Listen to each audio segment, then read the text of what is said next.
કોણ કે છે કે 84 વર્ષની ઉંમરે પણ પરમેનન્ટ ડાયાલિસિસ ના થાય, આજીવન ડાયાલિસિસ થતા હોય એવા અઠવાડિયે 2 વાર, અઠવાડિયે 3 વાર આજીવન ડાયાલિસિસ કરાવતા દાદાને આપણે મળીએ.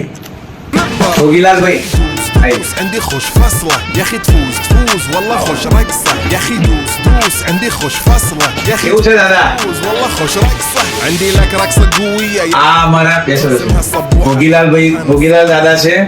એમને એકદમ ક્યુટ સ્માઈલ છે.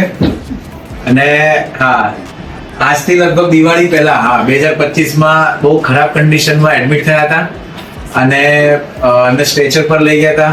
પછી જ્યારે રેગ્યુલર ડાયાલિસિસ કરવાનું હતું ત્યારે એમના માટે એમ્બ્યુલન્સ કરી હતી. એમ્બ્યુલન્સમાં તમે આવતા હતા નહીં ડાયાલિસિસ કરાવવા માટે. અને પછી ફિસ્ચ્યુલાના પણ ઘણા બધા ઇસ્યુ હતા. હાથમાં ફિસ્ચ્યુલા થઈ નથી. પછી આ પંકેટ નાખ્યો છે ને અત્યારે, એ પણ બીજી વાર નાખવો પડ્યો.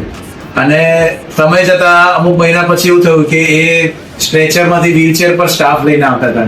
પછી અમુક મહિના પછી એવું થયું કે ઘોડી પર આવતા થયા. અને એકાદ દિવસ તો મેં એમ જોયું કે એમના કોઈ સગા જ નતા, એ પોતે જ આયા ને આમ બહારથી ચાલતા ચાલતા પેન્ટ ચડાવતા. હવે તો જાતા જ આવે છે નહીં ડાયાલિસિસ કરવા માટે. હવે કોઈની જરૂર પડે છે? મૂકવા માટે આવે, મૂકવા માટે આવે, બાકી જાતે ઉપર આવવાનું એમ ને. સરસ સરસ, બહુ સરસ.